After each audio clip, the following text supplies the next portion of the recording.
Welcome to এডুটেক্স Niranjan YouTube channel. মাধ্যমিক 2025-এর result out হয়েছে 2/5/2025-এ। তো রেজাল্ট পাওয়ার পর যে সমস্ত ছাত্রছাত্রীরা নিজের রেজাল্টে সন্তুষ্ট নয় তারা সার্টিফাইড কপি পেতে পারেন খাতার। তারা যে পরীক্ষা দিয়েছেন পরীক্ষার খাতার বিষয়ভিত্তিক সার্টিফাইড কপির জন্য কিভাবে আবেদন করবেন তার জন্য RTI করতে হবে। রাইট টু ইনফরমেশন অ্যাক্ট 2005 তথ্য জানার অধিকার আইন 2005 অনুসারে তারা আবেদন করতে পারবে সার্টিফাইড কপির জন্য।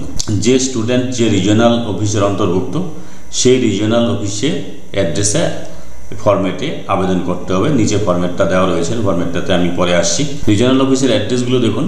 নর্থ বেঙ্গলের জন্য এখানে অ্যাড্রেস দেওয়া রয়েছে, পোস্ট অফিস ডিস্ট্রিক্ট সব দেওয়া রয়েছে। মেদিনীপুরের জন্য এখানে অ্যাড্রেস দেওয়া রয়েছে। বর্ধমান ডিস্ট্রিক্টের জন্য এই অ্যাড্রেসে পাঠাতে হবে।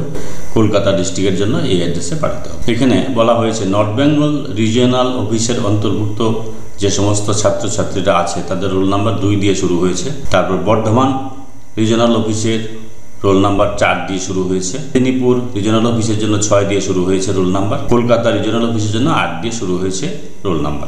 এটা দেখলে ছাত্রছাত্রীরা বুঝতে পারবে যে কোন রিজিওনাল অফিসের অন্তর্ভুক্ত।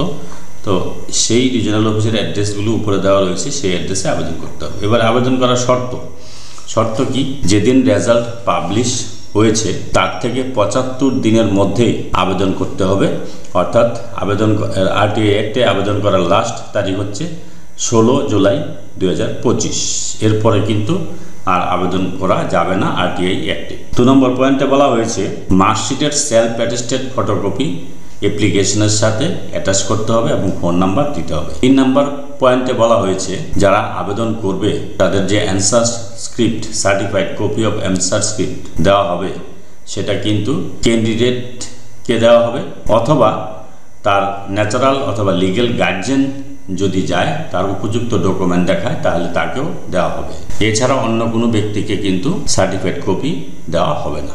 এটা 3 নম্বর পয়েন্টে বলা হয়েছে। এবার 4 নম্বর পয়েন্টে বলা হয়েছে যে ফটোকপি অর্থাৎ খাতার জেরক্স কপি সার্টিফাইড কপি যখন কালেকশন করবেন তখন পার পেজ 2 টাকা করে কিন্তু ফিস জমা দিতে হবে চালানের মাধ্যমে। সেটা রিজিওনাল অফিসের অ্যাড্রেসে চালানের মাধ্যমে জমা করতে হবে। সেটা রিজিওনাল অফিসের কাউন্টারেই চালানটা পাওয়া যাবে। 5 নম্বর পয়েন্টে বলা হয়েছে যে আবেদনকারীকে কোন ডেটে এবং কোন সময়ে সার্টিফাইড কপি কালেকশন করবে সেটা জানানো হবে ফোনে অথবা বাই পোস্টে অথবা ইমেলের মাধ্যমে। 6 নম্বর পয়েন্টে বলা হয়েছে যদি কোনো অ্যাপ্লিক্যান্ট PPS বা PPR করে থাকেন তাহলে PPS এবং PPR এর রেজাল্ট পাবলিশ হওয়ার পর RTI অ্যাপ্লিকেশন করা যাবে। এখানে দেখুন বলা রয়েছে if an applicant has applied for PPS or PPR the RTI application for certified copy shall be done just after the publication of PPS or PPR result only। অর্থাৎ যদি কেউ PPS PPR করে থাকেন তাহলে PPS PPR এর result publish হওয়ার পরে RTI করা যাবে।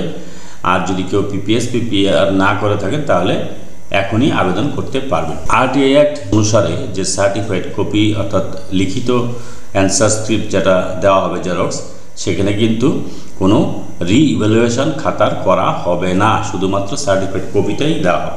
8 নম্বর পয়েন্টে বলা রয়েছে যদি কোনো কোর্ট ফি না থাকে, 10 টাকার একটা কোর্ট ফি লাগাতে হবে। কোর্ট ফি না থাকে, সিগনেচার না থাকে, ফুল সিগনেচার না থাকে, কমপ্লিট পোস্টাল অ্যাড্রেস না থাকে এবং কন্ট্যাক্ট নাম্বার এবং ইমেল আইডি দেওয়া না থাকে ফরম্যাটে, তাহলে কিন্তু কী হবে? অ্যাপ্লিকেশনটা রিজেক্ট হবে। তারপরে বলা হয়েছে BPL ক্যাটাগরির যে সমস্ত ছাত্রছাত্রীরা আছে তাদের কোনো ফি লাগবে না। অর্থাৎ যে BPL ক্যাটাগরিতে আছেন তার সাপোর্টিং ডকুমেন্ট অর্থাৎ BPL সার্টিফিকেট কিন্তু অ্যাটাচ করতে হবে অ্যাপ্লিকেশনের সাথে।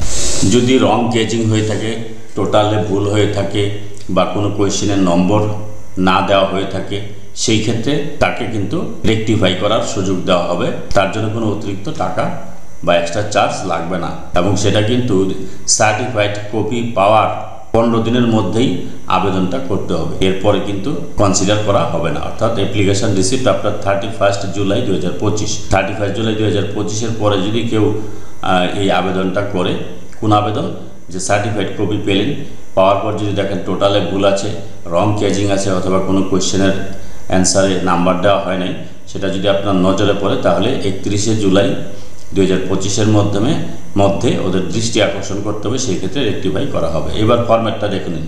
এখানে 10 টাকার কোর্ট ফি লাগাবেন। কোর্ট ফি হচ্ছে ভেন্ডরের কাছে পেয়ে যাবেন কোর্টে। To the regional officer SPIO, address of the regional office. এখানে রিজনাল অফিসের অ্যাড্রেসটা দিতে হবে। অ্যাড্রেসটা কোথায় পাবেন? একদম উপরে রয়েছে দেখুন, যে রিজনে এখানে এই যে অ্যাড্রেস রয়েছে। নর্থ বেঙ্গলের জন্য এই অ্যাড্রেস, বর্ধমানের জন্য এই অ্যাড্রেস, মেদিনীপুরের জন্য এই অ্যাড্রেস, কলকাতার জন্য এই অ্যাড্রেস। যে অ্যাড্রেসের অন্তর্ভুক্ত সেই অ্যাড্রেসটা এখানে মেনশন করতে হবে। এখানে নেম অফ দ্য ক্যান্ডিডেট, অর্থাৎ ছাত্রছাত্রীর নাম লিখবে, বাবার নাম লিখবে এবং রেসিডেন্সিয়াল অ্যাড্রেস লিখবে, পিনকোড সহ, কন্ট্যাক্ট নাম্বার দেবে, ইমেল দেবে, এখানে রোল, এখানে নাম্বার, আর 2025 এক্সামের যে অ্যাডমিট পেয়েছে অ্যাডমিট থেকে রোল নাম্বারটা লিখবে, রেজিস্ট্রেশন নাম্বারটা লিখবে রেজিস্ট্রেশন সার্টিফিকেট থেকে, আর name of the subject for certified copy. কী কী সাবজেক্টের সার্টিফাইড কপি পেতে চাই সেই সাবজেক্টগুলো এখানে লিখতে হবে এবং এখানে ফুল সিগনেচার করতে হবে। এই জায়গায় ফুল সিগনেচার করতে হবে।